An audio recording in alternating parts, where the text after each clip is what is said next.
One of the things that we need to break away from is street culture and our infatuation with street culture.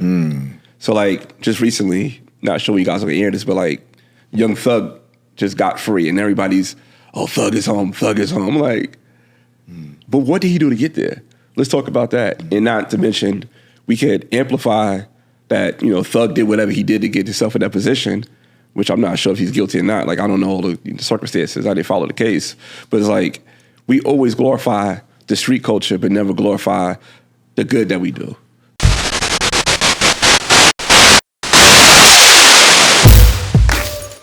Welcome to another episode of Not All Hood. Black culture and traditions. What are they? And are they good for the Black community? Laron Gaskins, host of the podcast Broken Traditions, says it's time for Blacks to question some of the things about Black culture, break free from some of those traditions, and re-examine if the narrative we are shaping could be hurting us. We went a few places with Leron, from soul food and Barack Obama to policing and twerking. We got it in. Did we disagree on some things, many things? Oh, we sure did. But that's why this discussion had so much energy. Enjoy the conversation. So, you know what? I think I might do. Here he goes. I know I'm a mind reader. I think our thing should be starting our podcast with like, what's good? I think so. Right? I like that. Because I think we're going to get into what's fucked up about the world and the country. So like, let's start out with what's good. Right? I'm claiming the goodness out of what you just said, but yes, what's good? Yeah, what's good? I agree. Yeah. All right, Candace. Now, why do you always start with me? Because you are ladies first. MC Light. Yeah, but you know what's good? Latifah Moni Love said it. Okay, ladies first. Just the holiday season. That's all. All the way into the new year, all the way, to MLK. I consider all of that. That's what's really good. Just the traditions that I'm looking forward to and being with family and prepping and doing all that. All of that is just a mood that I get into. I'm waiting for snow. I live in Jersey. I know, all y'all ATL people. Yeah. I'm waiting for all of that. I'm waiting for the deer to come out and be in the snow. I'm waiting for some shutdowns. I'm a Jersey girl. And that's what's good. Okay. What's good? I like traveling, getting ready to travel for the holidays. Go back to New York, see my family, see my mom, my son, my brother, and just see some people I haven't seen in a while, since March. Since March, okay. Yeah. So we went to Bahamas for my mom's, I ain't gonna say her age, but her birthday. Okay. His mom would get you, huh? Yeah. So like my mom and my stepdaughter, their birthday a day apart. So we just did a trip for both of them. Okay. Yeah, so that's the last time I see my mom. Sweet. Actually, nah. I did go to New York to go to Atlantic City. So, but yeah, to see my family. Sweet. Yeah. Okay. And what's good, sir? What is good? The good. Just the good in the world. The yin to the yang. Okay.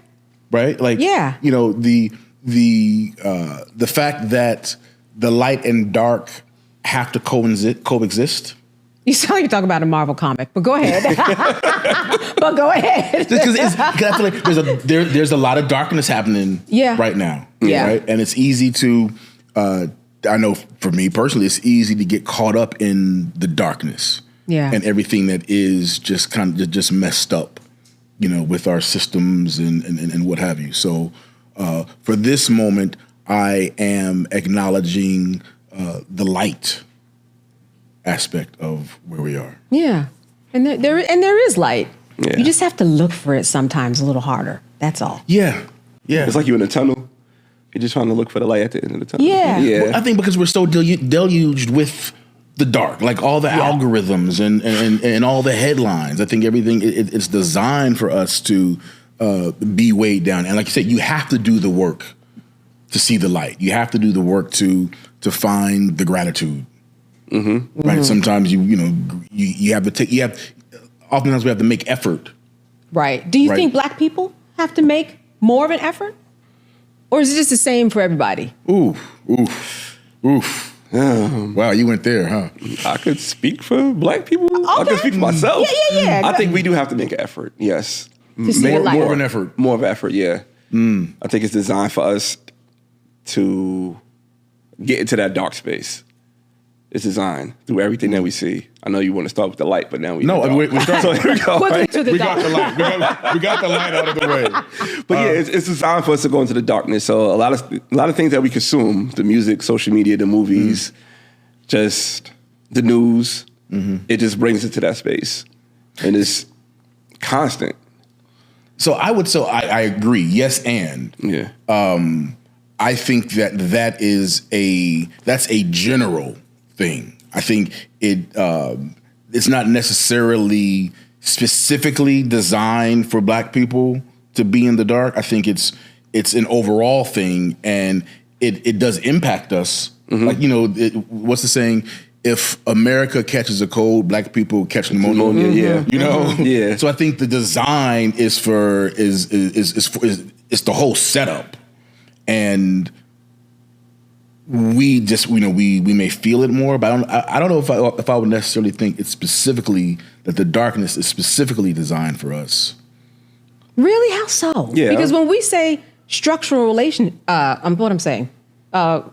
structural racism, Yeah. that's the design. But I think there's an overall design. Yeah, structural racism is a part of it, but government, and we're talking about in another episode, right? Yeah, yeah. Government cannot govern a united people, right? Because if the people are united, then what do you need the government for? Yeah. The government's job is to manage society and manage people. So if we are all, have some kind of, union, then it makes it more difficult for the government. So we live in a system that is that runs on divisiveness. Yeah.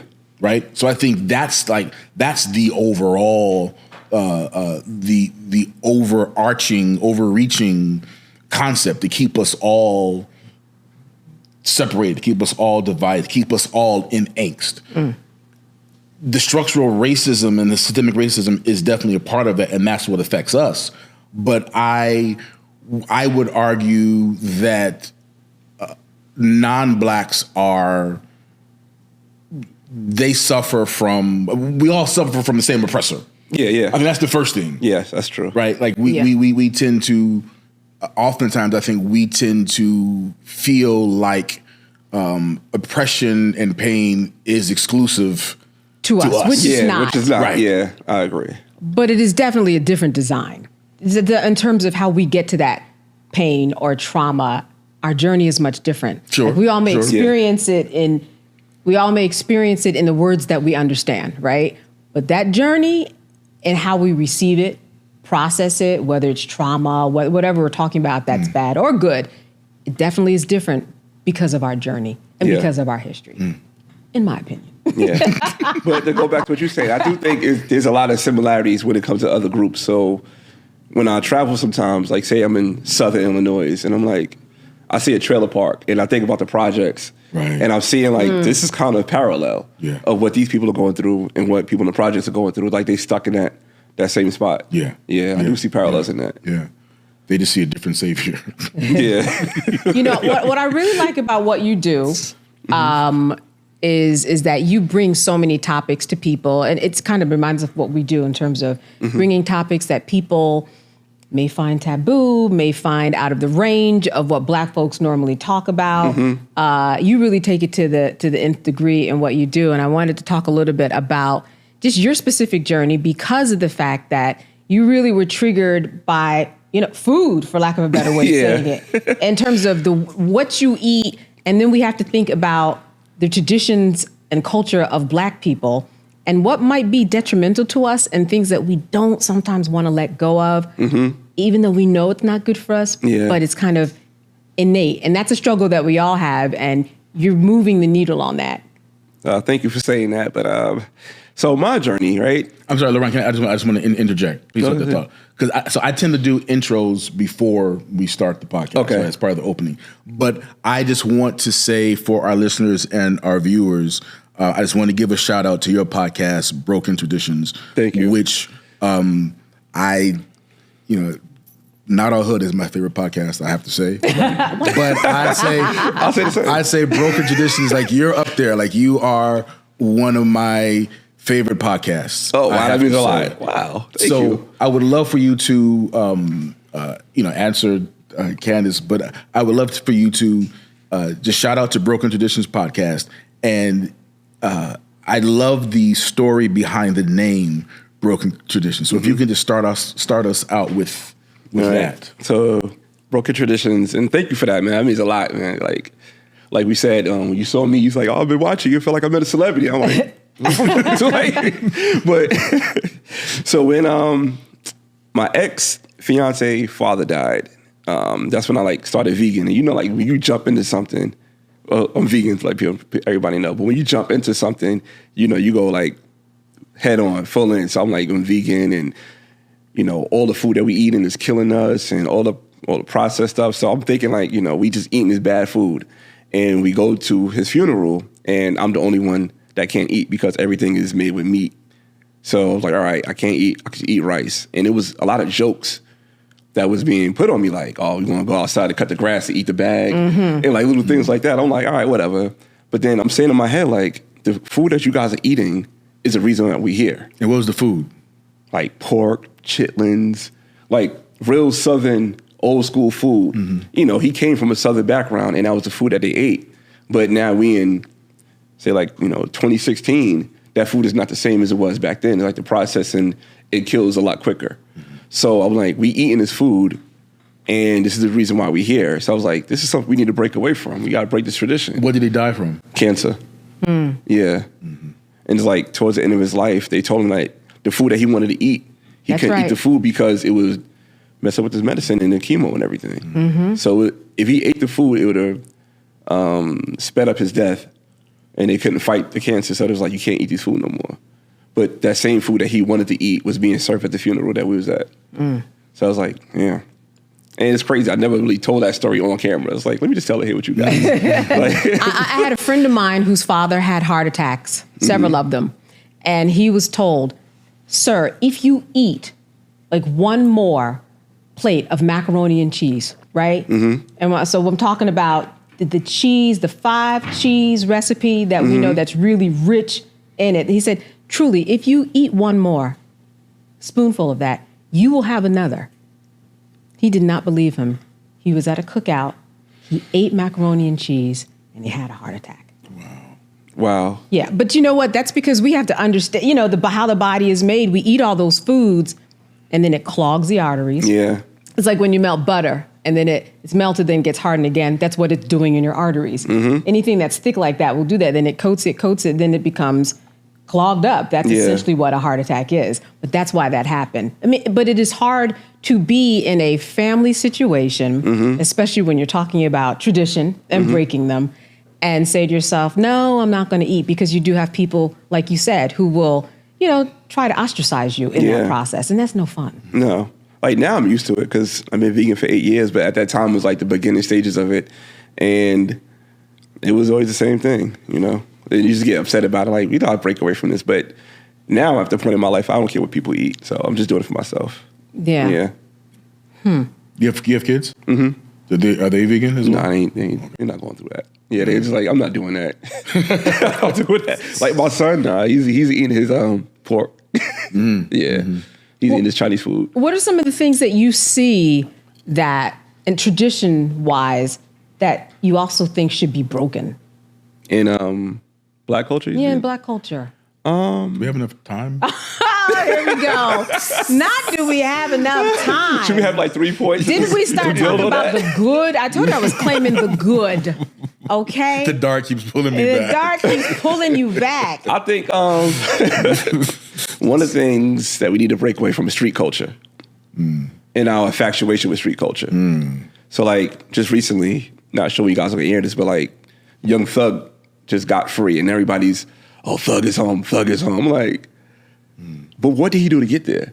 Let's talk about that. And not to mention, we could amplify that, Thug did whatever he did to get himself in that position, which I'm not sure if he's guilty or not. I don't know all the circumstances. I didn't follow the case.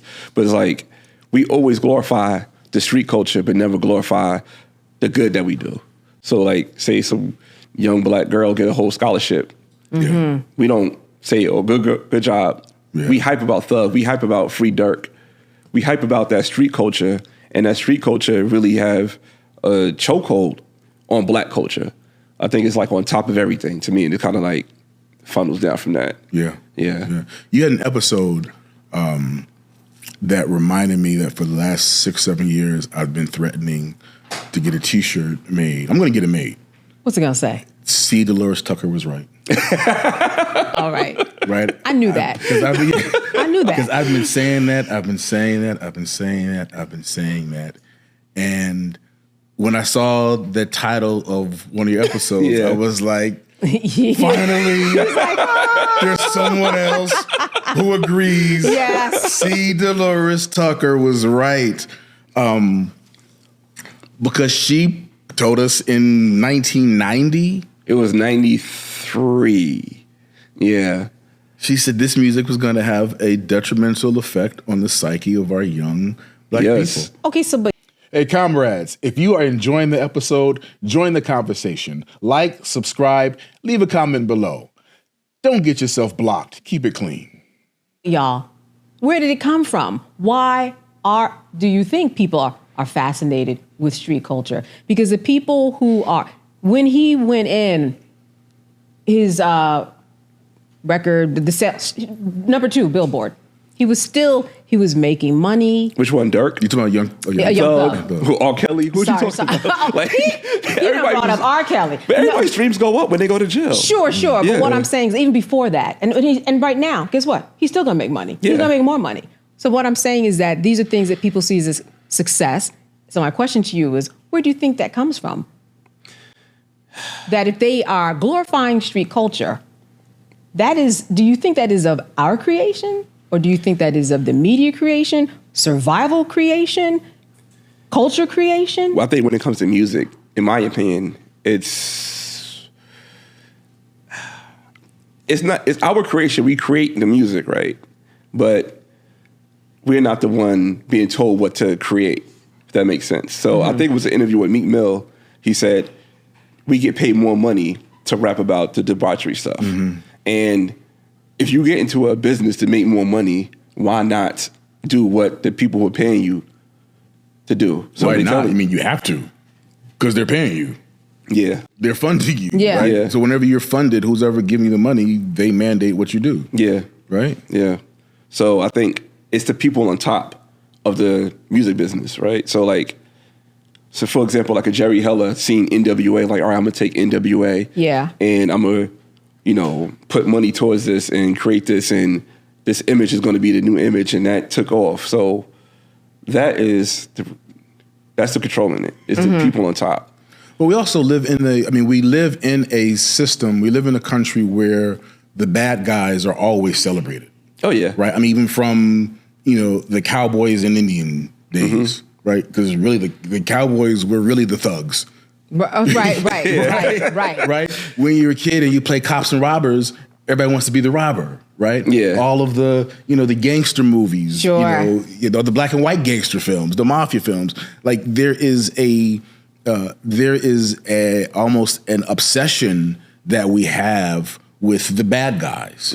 Our films reflect this, our television reflects this. I think what happens is when that trickles down to Black culture, there's more of a push, right? Like Black culture, like the media is not doing a balance of the push. Yeah. So if the push is this street culture, and the street culture, that music affects us more directly than The Godfather is going to affect young white kids. But if we're treated like the bad guy, just by existing, right? Walking out into a neighborhood, not seeing take now, not seeing ourselves, whether it be in ads or not being respected by the police, not having a good relationship with authority or our neighbors, whoever. And if we're always treated like the bad guy, well, then it makes sense that if we look at something that shows the bad guy winning, if we feel like the bad guy, that's a thumbs up. Like, I'm trying to, where does that come from? We will not figure it out today, but I think it's just worth considering that we have these notions because of the way that we're treated on a day-to-day. I have a girlfriend, She is a corporate attorney. And you know those, what do they call it? You put the fake gold teeth? The grill. The grill, thank you, the grill. She will be in her car in the morning, put that grill on, turn that wrap on. Because like there's something in her she's just trying to get out and express, because she can't do it at work. It's what she's feeling. And now even I was like, you do what? I will have to say. But she got a grill.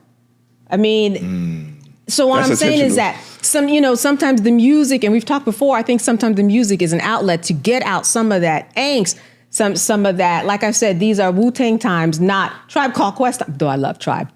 But you know what I mean? Just kind of that angst of, there's a lot going on in the world and I'm going to get it out by reciting these lyrics or turning it up or putting that grill on or, doing something that seems way out of who you might think I am. But at least I get to exert a little bit that I can't do in the rest of my life. Yeah. I mean, I guess it's a form of therapy, You're looking at me like, wow. Yeah. Well, I mean, look, that's not her life. It's not her life at all. Right? So that's the life that she, that's kind of fantasy. Like cosplay. It's kind of cosplay. Sure. Yeah. But we have kids out here, like one of my biggest beefs with hip hop has always been, I'd say Big and Tupac, right? I'll say Tupac because I've always had probably more of an issue with him, just because of his upbringing, right? Here's a kid who went to performing arts high school. He came from, lineage of Black Panthers. He used to be a dancer for Digital Underground. Yeah. And he didn't become,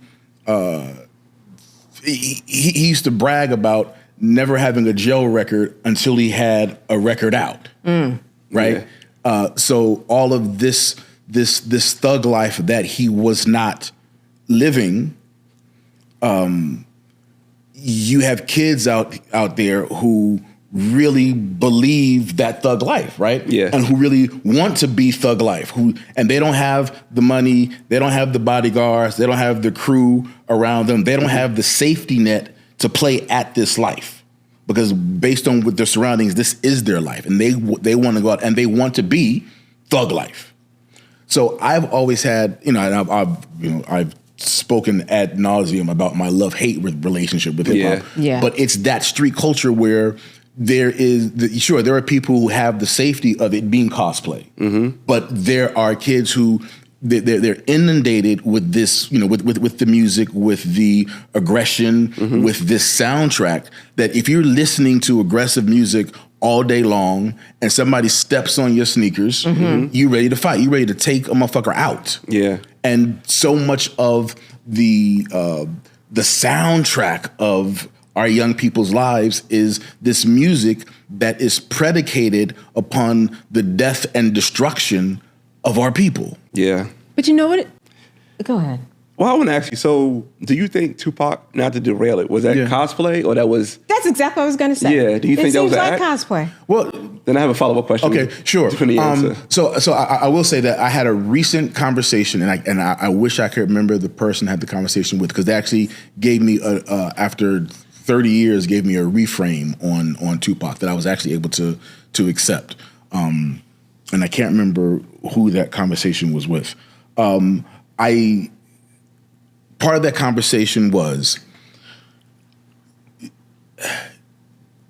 Tupac took a turn, right? Like once he got with Suge and Death Row, that changed. That the militant aspect of him that was about the people shifted, and was deliberately shifted, and all of that militant vibe and character went to the narrative of the street culture.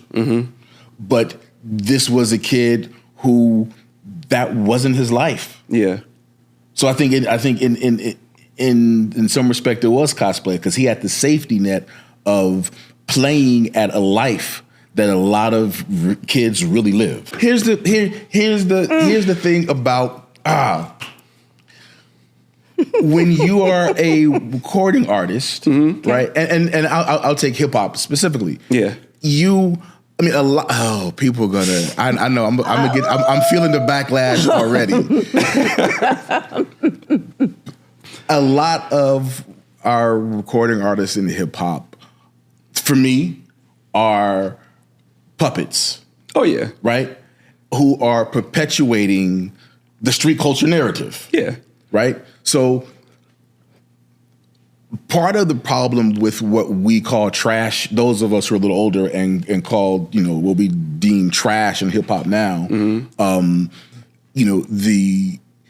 this younger generation, we're complicit in this trash hip hop and this mumble rap. We're 100% complicit because this is a younger generation who grew up watching and listening to us listen to Big and Jay-Z, right, and NWA, a host of MCs, who, probably in our top 10, right? Yeah. The content of the cats we grew up listening to is not any different from the content that these kids are listening to. The skill set does not match up. And because we're talking about a generation that grew up on NWA and post-NWA hip-hop, like that's all they know. Yeah. So that's what their influence is. So before, when NWA were rapping about shooting somebody up, right? Now you got kids who are really shooting people up. Yeah. And I think part of the shift came when 50 Cent, he got shot 9 times. Well, now it's real. So I think what I would say and this is my judgment, the deterioration of hip hop. Yeah. It's come down to, again, the street culture. The street culture becoming the thing that everyone is desiring to be. So at this point, you have not only people who are perpetuating this narrative, but then you've got kids who they are over music rapping about the real shit that they did. Sure. Right? Yeah. Right. You're rapping in some cases, but there's a lot of artistic liberty that goes into that too. You know what I mean? Like, you have to exaggerate. You got to add hyperbole. They don't do that. They don't exaggerate. They tell you, I shot such and such on 73rd Street at 13 a.m. Some don't. Not all of them do. I do not believe that all the rappers who are out there talking about shooting people actually shoot people. No, but the fact that we've gotten down. So before, there were people who were rapping about shooting people were not shooting people. Sure, all right. But now we've gotten down to there are the life rappers and the artistic real life is reaching meeting up. Yeah. I mean, I think we're down. We're at the bottom of the barrel. And like Ray Daniels said on our other episode, I'm really hoping that the whole rap game is about to shift, because I don't know where else. I don't know how much further down we can go. Like, at some point when rappers realize, I can't rap about the shit I actually did. Right? When cats start catching RICO cases. Sure. Right? And when record labels start, being held accountable. It's being used as evidence in court. Yeah. Then the mandate's gonna shift. Yeah. I think it's going to shift because people are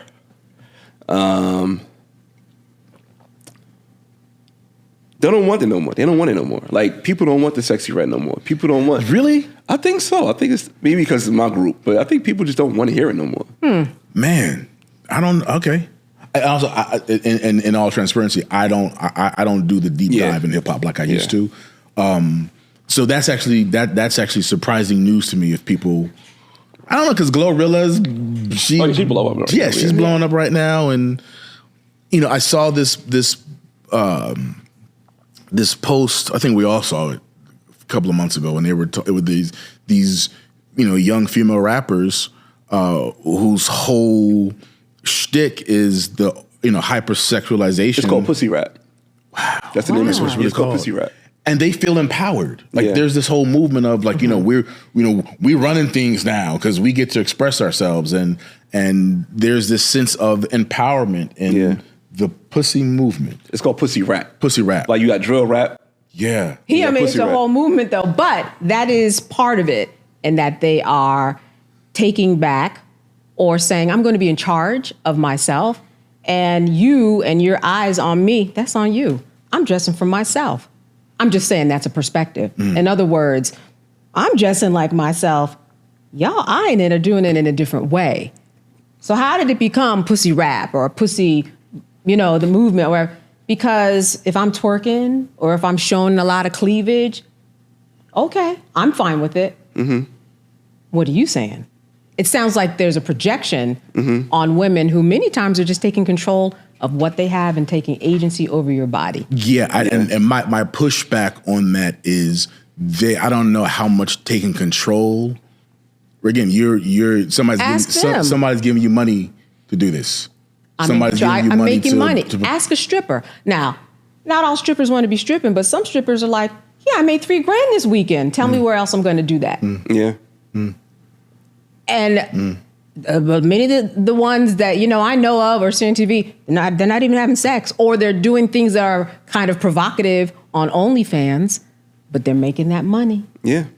So I'm just saying the control factor, I think sometimes, especially when you deal with a woman, comes from the outside, and that many women are taking agency of their body, and then that belongs to them.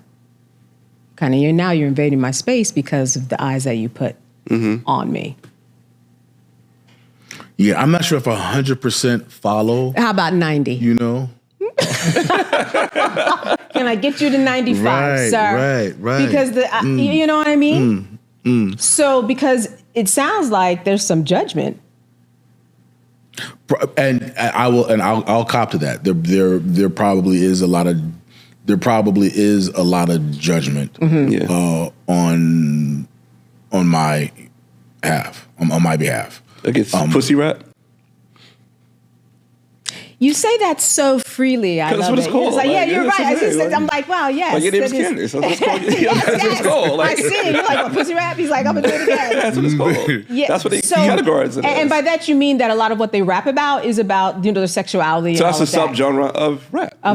Yeah, pussy rap. That's what it's called. I have not, I'm going to be honest, I've never heard that. There's a market for it. Yes, there is a market. I just never heard it. And I'm glad that you're sharing in that way. Yeah. I mean, who do you think gave it that name? I don't know. I'm just curious. I'm curious. You think it was a man or a woman? I'll say a woman. Probably. We can't do that. I think a woman. Yeah, we can't do that. Yeah, that's what I'm saying. She's controlling it. I'm not saying, oh, yay or nay, agree or not, but I could see going down that road in that way for some agency. Yeah. Especially when we're at a time when we were talking about women having agency and their privacy and things of that nature. But it's really good to hear a man's perspective about it, which is why I really want to talk to you about, you've talked and brought people on to talk about how people feel about Barack Obama. Now, not that I want to make this political, but it also has to do with agency and the agency that a black man has over who he is and how he can contribute to the world by his vote. Yes, by the time this comes on, it'll be over, but still, we've got other votes that are coming up. We may not even know who's the winner of the election. If this airs in March, we may not still know. But the bottom line is that, there was so much offense taken against Obama about him telling people to go out to vote. Now that I have these two black men here, what was that about? Why are black men so mad that someone was trying to lead them to might be seen as a righteous water? I think it wasn't to go vote. I think it was you being a black man, this is your duty to go vote for Kamala. I think that's what people took it as. Okay, so you being a black man, it's your duty, all that's fine, but it's to vote for Kamala. Yes. Kamala. I always mix it. I'm sorry. Harris. That's okay. Harris. Even I said it. Yeah, Kamala. VP. Okay. So, yeah. I think that's what it was. It's like that. Do you find that offensive? He wasn't talking to me. Okay. Yeah, I didn't find it offensive. I mean, he said what he said. Like, you could take it. If the shoe fits, wear it. I didn't find it offensive. Why was there this? I mean, people are exploding about it. Because people don't want to be told what to do. People are told what to do all the time. Every day. Right? Aren't they? Yeah. What do you think it was? And honestly, I didn't really pay much attention to the backlash until I saw your video on Broken Traditions. And I saw how emotional people were getting. Yeah. And, you know, I look at my daughter, and when my daughter does something, you know, my daughter, people don't like to be corrected. Right. Yeah. So like I see, you know, pushback on my daughter if I'm, you know, reprimanding her about something that she knows, you know, it's something she knows she did, but she still doesn't want to hear it. Yeah, nobody does. She's like, I know. So I think part of it is people don't like being slapped on the back of the hand. Yeah, they don't like being sunned. They don't like being sunned. Yeah. And I think a lot of people felt sunned by him. But I think there's also there's also a big part of it is, you know, this emotional reaction to not really understanding what a president's job is. Yeah. Right? So people will always talk about what Obama didn't do for black people. Yeah. As if the president really does things. Like, you know, like the president gets in office and there's already the president gets to sign or veto bills that are already written up. Right? So I think there's a big portion of it is misinformation. Okay. Yeah.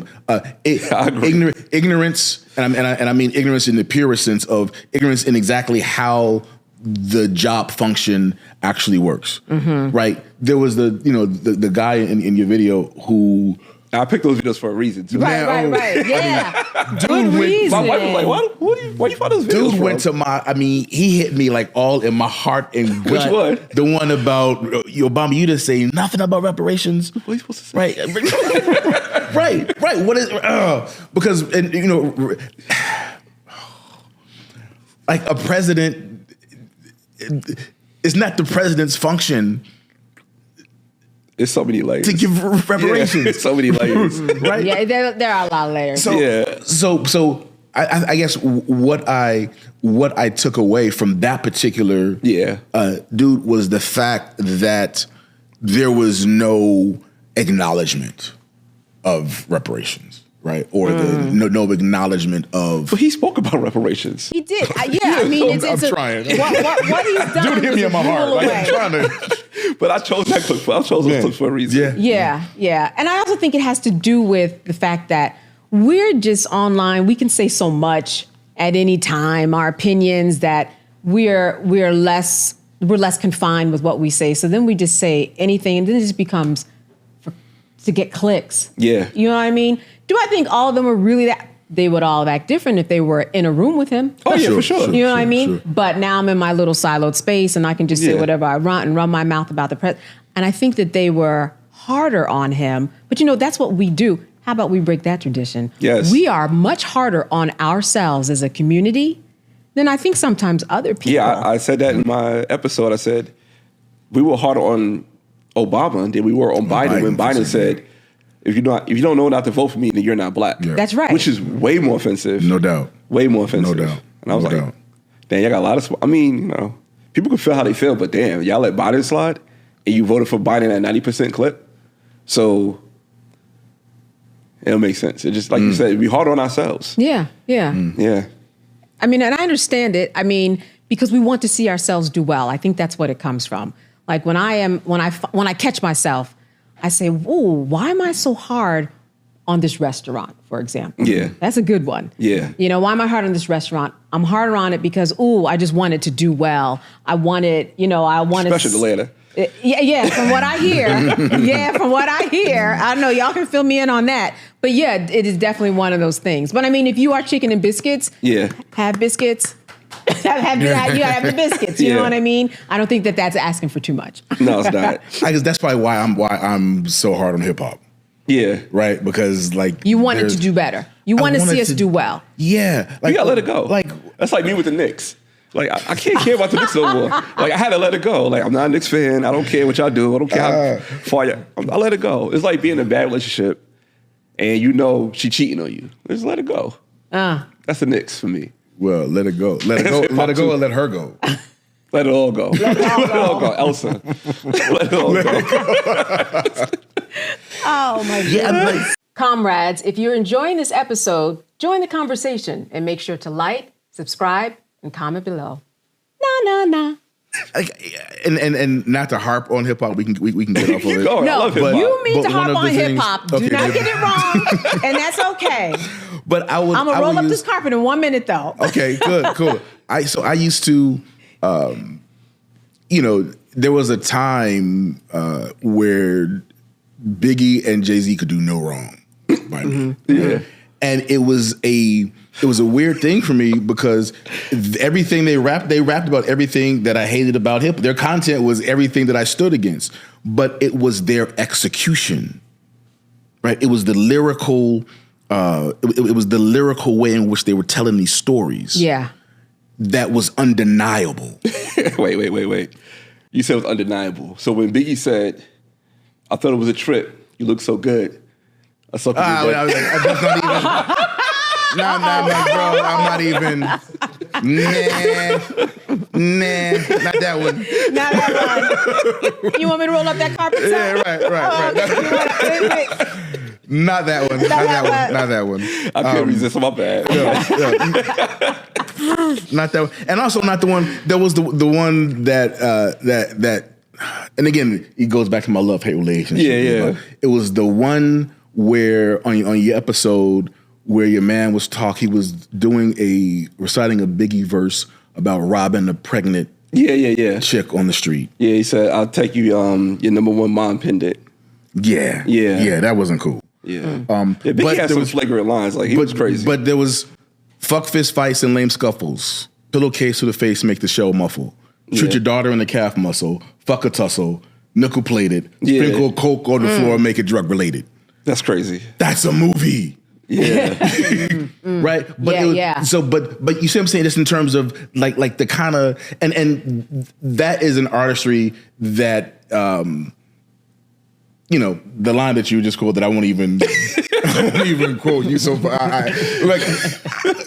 look, I've been on TV since I was 13 years old. Yeah. I met a lot of fine women. I've never met a woman that in my fine. life. I don't know who Biggie met. I don't know what she looked like. Nah, it was that other eye that was you said. It was that other eye.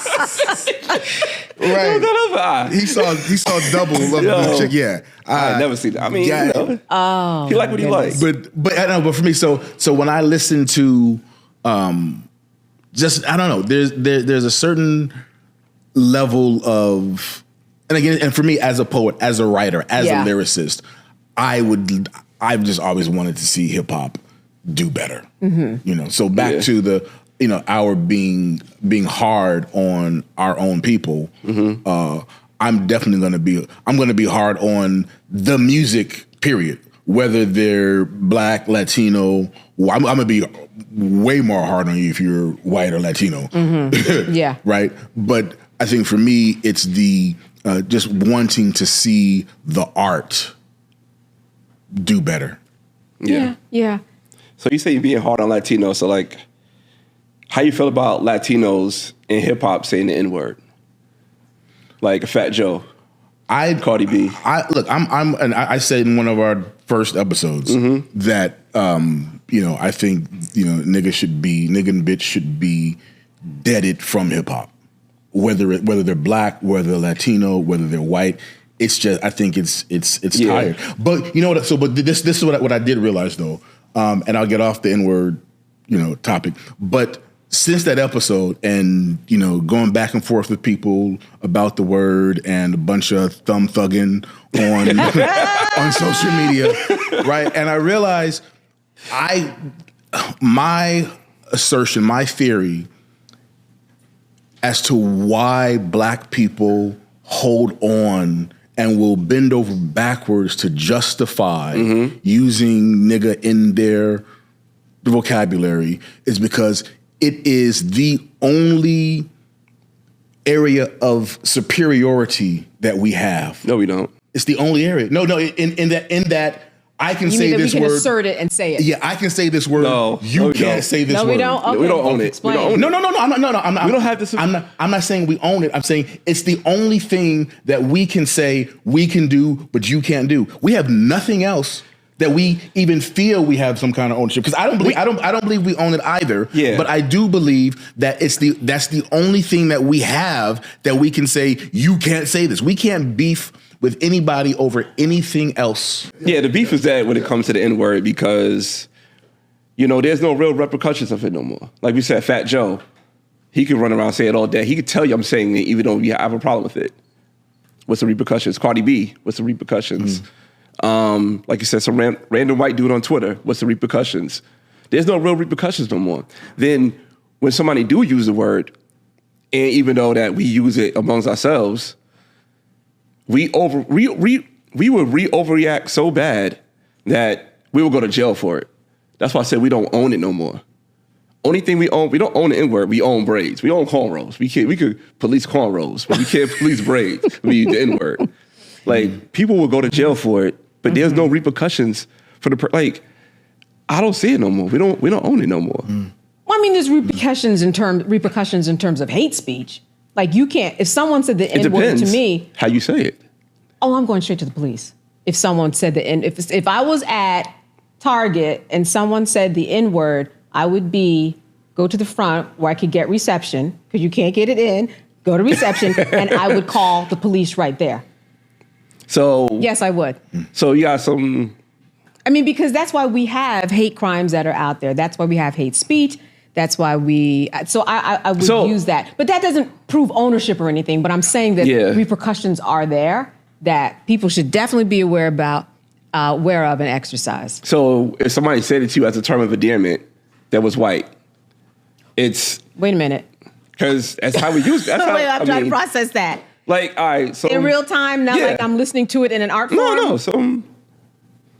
And I can't expect that to happen. That is a good one. Yeah, I had it. Endearment. It happened to you. It happened to me before, yeah. And what did you do? Yeah, I pulled it to the side, had a conversation, and he said, I didn't know that was an issue. Sure, right. Yeah. I didn't know it was an issue. Sure. And he said the reason why he didn't know it was an issue because the black friends he's around, they say it all the time, and nobody never checked him. Mm-hmm. And he went back to around his black friends, and he stopped saying it, and they said, why are you acting weird? Like, our age group is different. The younger age group, it's another story. Yeah, it's expected for people to say it. I would not imagine, and I'm not saying it couldn't happen. It happened to you. But I would not imagine that someone who was white would call me that as a term of endearment. Oh, I'd be no. very shocked if That's the thing if the now, people yeah. who I knew would think that would land well on me. So that's why I'm not crossing over there yet. Yeah. But I understand your point. Yeah, because he's younger than me, so I was like, what? Right. Then I had a conversation with him. He's like, I didn't know that, my bad. Right. He was trying to do something. He was doing what other people have done. And he course corrected himself, but when he went back around his friends that he used it with that were black, they was like, why are you not using it no more? Wow. Yeah. So he was real confused. So he was like, what should I do? I'm like, just don't say it around me. That's all I could control. Yeah. Yeah. Yeah, and that is the limit of it. You can control what is within your in your reach. Yeah, but I don't say it at all. Like, I can't even say it in context when I'm having conversations now. Mm-hmm. It's crazy. Like, if I'm using it in context and I hear that I want to use the ER, I'd rather use that than a GA. I see. In context. I see. Yeah, in context. Yeah. Right, to really mean the word that you're saying. Yeah. Because that, you say the AH, that has one meaning, but the ER, that's a whole different definition. Yeah, but it's still the same word. Yeah, it's still the same word. I've taken that out of my vocabulary. I use comrade. Comrade, yeah. I'm a comrade now. I got my cups. I'm a comrade. Once you get the cup, you're a comrade. That was the terms and conditions of being on the show. Yeah, I think part of the issues that we are facing and some of these traditions that have to be broken arise from the fact that we're just not all fighting for the same cause anymore. No. Like in the 1960s, there was a common cause, right? And there were also leaders. And we don't have, especially with social media, not that we necessarily need a leader, but it'd be impossible to have a leader these days. Well, back then, the leaders were not making as much money these leaders are making now. So these leaders are bought out. So like, Why do you talk? Do you think we have leaders in the Black community that we can point to, kind of collectively? Who would be like a pseudo leader, or someone that maybe is? What if it were the '60s? Do you think that someone who exists today would have risen up as a leader and it was the '60s? No. But is there someone now? Like is there anyone particular that you're, even if you don't say the name, but is there someone particular when you say leaders, are making money now? Is there someone particular you can point to as an example? Leaders making money now. I mean, we say Al Sharpton's a leader, right? Mm-hmm. And do we? People say that. My mom said it. So okay. Here's how I look at Al Sharpton. Who else is doing what he's doing? As far back as we can go, when we think about someone who rose to the cause and really was talking about all the topics that we're talking about now, more so, he really was the one who was out there. Yeah. And when people had to call on someone, when police brutality wasn't in the headlines the way it was because we don't have social media and we didn't have COVID that, meets George Floyd. I mean, he's been doing that for decades. Who was doing that work? It was almost a niche market that really wasn't. It's just that we didn't know about it because we didn't have phones, right? But if you were going to call on someone, you definitely call on Sharpton. Yeah. No one was doing that. And you know what? More people are doing the work now, but at the level that, he will still leave his anchor chair and go to the march. He will leave his anchor chair, go to speak at a funeral. And just the presence is going to get you that attention that you need. Mm-hmm. So I would say that's actually a very good one. And now people may dislike, whatever, but if you think about the purpose of what he does, I would tend to agree. To the point where it's whether it's fair or not, to the point where it's almost a joke. Yeah. Right? Like, when he shows up on the scene, it's up. Right. Yeah, time's up. Right. But to your point, though, he's the only one. I mean, I think now we they call Ben Crump now. Yeah, sure, Ben Crump. I think Ben Crump's the new one that shows up on the scene. Sure. Yeah. You like, you better just go get the checkbook. What's the backstory to this? You just get the checkbook. He got too many. Ben, I don't know. I have a love-hate relationship with Ben Crump. Like, I understand what he's doing, but there's always a crazy backstory from the person that he's representing that you can see both sides.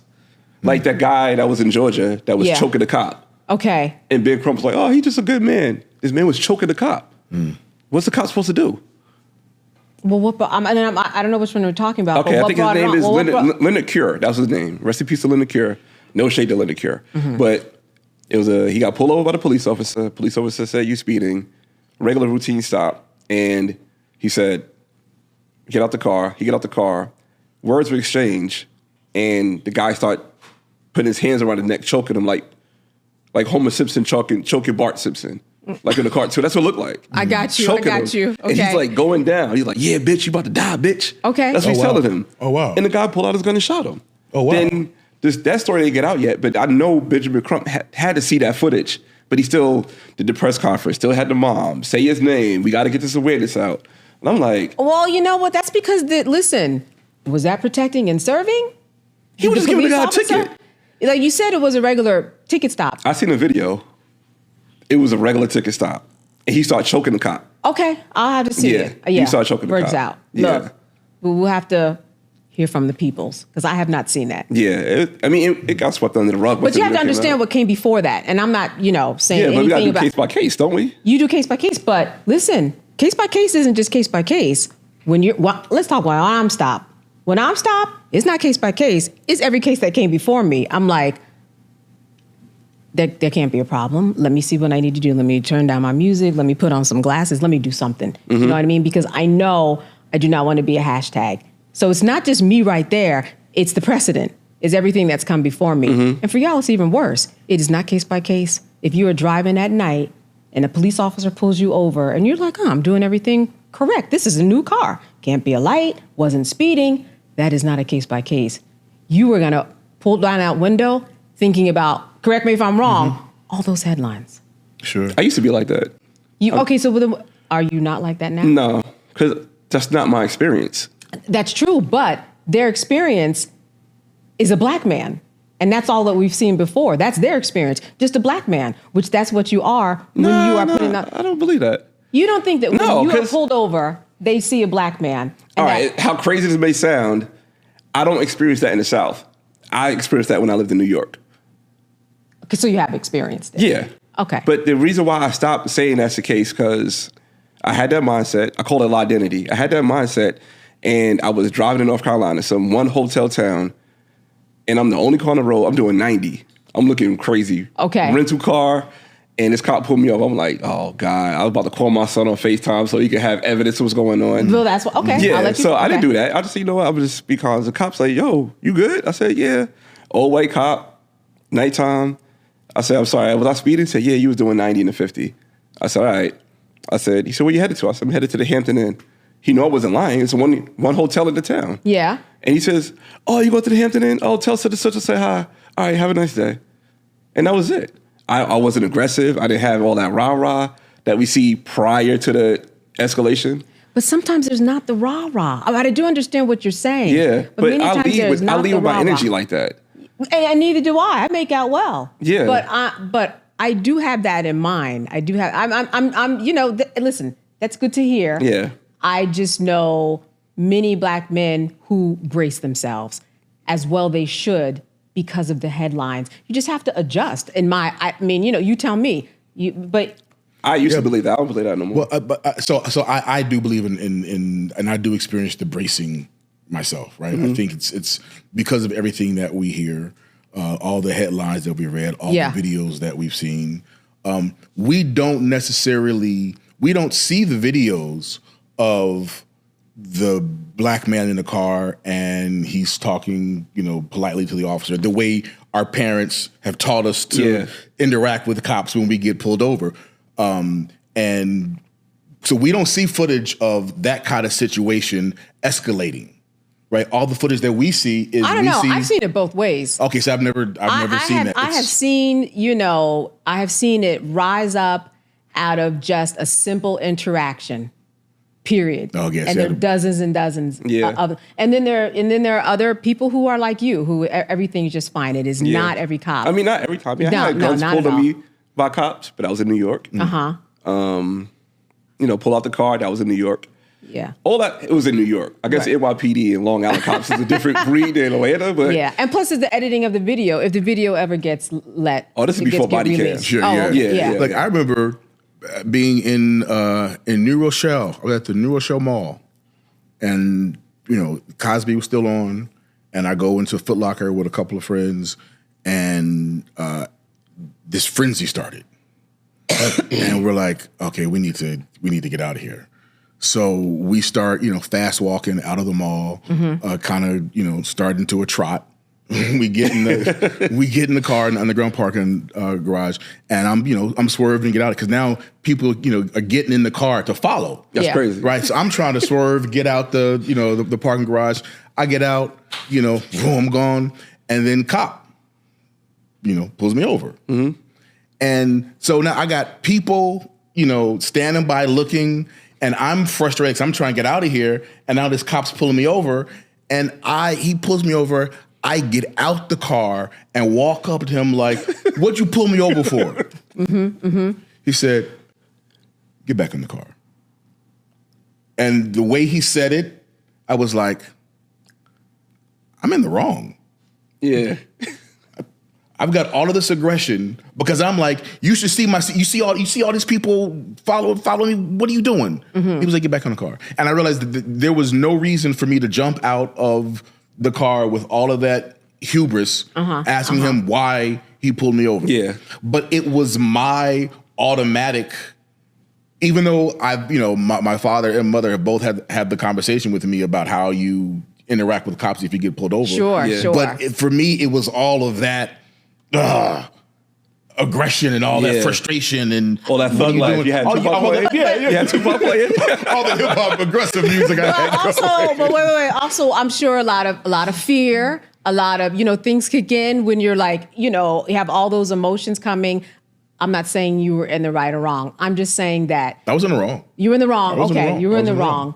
But he wouldn't have been right to respond to you in a way that superseded what you gave Not him. at all. So and that's unfortunately what happens. And police officers need to understand that when you're pulled over, you're not going to get the happiest person. And you're certainly not going to get the happiest person with the history that we have. So that, you have to look at it. You are the one you're protecting and serving. You need to do a better job at assessing that situation. Sure, you should be trained. But if we have that history, we know that history, how come we not the happiest person? So I don't want to be the next hashtag. So let me just chill. Let me pump the brakes. Should that be the direction that we going in instead of being aggressive? Well, I'm just saying that some people deal with it in a different way. And as a police officer, your ability to just scale people and bring people down should be better than if you got out of the car like Malcolm, then you get out a baton. That does not add up. He did you well. Sure, and it could have went the other way, though. And there are it could have gone the other way. Sure, Yeah. But all he had to say was get back in the car, and I was like, "You got it. I'm in the wrong." Yeah. But at the same time, I think we also have to acknowledge that all cops are not the cops we see. Correct. In the headlines, right? Correct. So sure, they're definitely, if a cop pulls somebody over and the person is acting aggressive and defensive and all of that, yes, a cop is trained and should have better training to be able to assess the situation and handle it accordingly without their own aggression and whatever they have going on in their lives. And then seeing this, here's a person that I can let all of this out on. So yes, that exists, but there are there are a lot of cops who don't respond in what we see what we take as the typical way a cop responds when they pull over. Mm-hmm. Yeah. But it's interesting what you said, the whole North and South, because I've been driving in the car with my mom in Mississippi, no street lights, and everybody, we just got quiet. That wasn't a good feeling. Yeah. So it's just, it depends upon where you are, it depends upon, and you know what your experiences have been in order to handle how a cop perceives you and takes you in. Yeah. Do you think that, I was looking at something that you were doing that talked about stereotypes. You think we accept these stereotypes that are put upon us? Yeah, I think we do. And what do you mean by that? So let's bring up a stereotype, right? There are many. I know, I'm sitting thinking, going through my mental Rolodex. I'm like, I will say. All right, just... I'll let you go. Over-sexualizing black women, right? Okay. So there are some women who would back that ass up and just need to get on top of a tabletop or top of a Kia and start backing that ass up. Why do you need to do that when you hear that song? It's something in that beat that triggers in your head. So you're saying that we accept stereotypes because of the way that we might react to music. Or just anything. But let's take that one specifically. Which I understand what you're saying. I'm just really trying to get different perspective about it because a lot of women do not feel that way. No, a lot of women don't. Okay. They don't. I think more women don't actually. Yeah, I think more women don't. Yeah, it's just online banter. Right. Yeah. So exactly. So if I'm getting up on a table and I'm doing a dance that, and I know you know where I'm going, I'm doing a dance that if you put me in a dance and I was doing it as a tribal dance in Africa, it would look totally different. Well, then again, that's not on me. That's on you. But we're not in Africa. Yeah, I know, but I'm saying, but you know what? The way that they move, the way that we move our bodies, the way that we do things that we can do that are kind of a representative of who we are and how we dance and how we move. That is in us, ancestrally speaking. Yeah. So if we are moving or doing what might be called twerking, that same dance, I've seen it in Africa, and they're called tribal dances. So if I'm doing it, on a stage, But and I thought twerking was originated in New Orleans, like Louisiana, right? No? I'm just saying the movement of the lower part of the body. You know what I'm saying? And that's what we're talking about, right? So again, I think it's in the eyes of the beholder. Okay, but let me look at another example that I want you to give me. Let's say that you think we accept the stereotype that we are lazy, or that we are always late, or that Can I go back for a second? You can. Only because I'm still trying to follow if the young lady gets up on the table Or the Kia. on the IKEA that and we're looking, it's on us. I don't quite. Well, he's follow talking that. about the sexualization of it. Yeah. Yeah. Maybe they're not doing it to be sexualized. Twerking is sexual. Why else would they get on the table? Or the Kia. Why can't a woman? Why can't a woman? always see Kias. Why can't a woman move freely as she wants on the table? Because that's what she can do and have agency over her body. Oh, we're doing all that banter now. No, I'm serious. I'm just serious. You know what I mean? So two girls are standing on the table and they're moving and they're shaking and they're lightly clothed. Okay. When did it become sexualized? When somebody else saw it and made it sexualized. That's all I'm saying. I don't agree with that. So given that, what do you think the impetus would be for those two ladies to get on the table / IKEA and start twerking? If it's not a sexualized thing in their mind, what do you think it could be? Because I can. Why can't I do anything? That's too blanket. You know it's sexual. Why is so much Back that ass up, come on. Because Juvenile got the lyrics. Doom. You hear that beat drop? Wow, y'all are really, somebody help me in these comments out here on these streets because I can. What does it matter to you? And there's no... Because our daughters are watching. sexual... Because the kids are watching. Now they twerking. Now they going to daycare. They twerking. Okay. So that's why it matters. So now she jumping on top of her, the little bins you bought from the mall for the kids to drive around. And then you can give her guidelines about when and when not to twerk, and we all get that. Okay. But it's just that... I think that there's a lot of policing. On women's bodies? Over black women and their bodies. I do. Yeah, because I can. This is why we have this big thing. Like, if you watch HBO and you watch, Apple TV, every once in a while now, you'll see a penis. It's like, oh my goodness. Do you know how long they've been showing us? And all that's going into the way that you are receiving us in terms of us being sexualized. Yes, it has a lot to do with the media. It has a lot to do with the way they were portrayed. It has a lot to do with how other people perceive us. But now, if I'm just somebody who wants to dance on a table, I can do so because I can.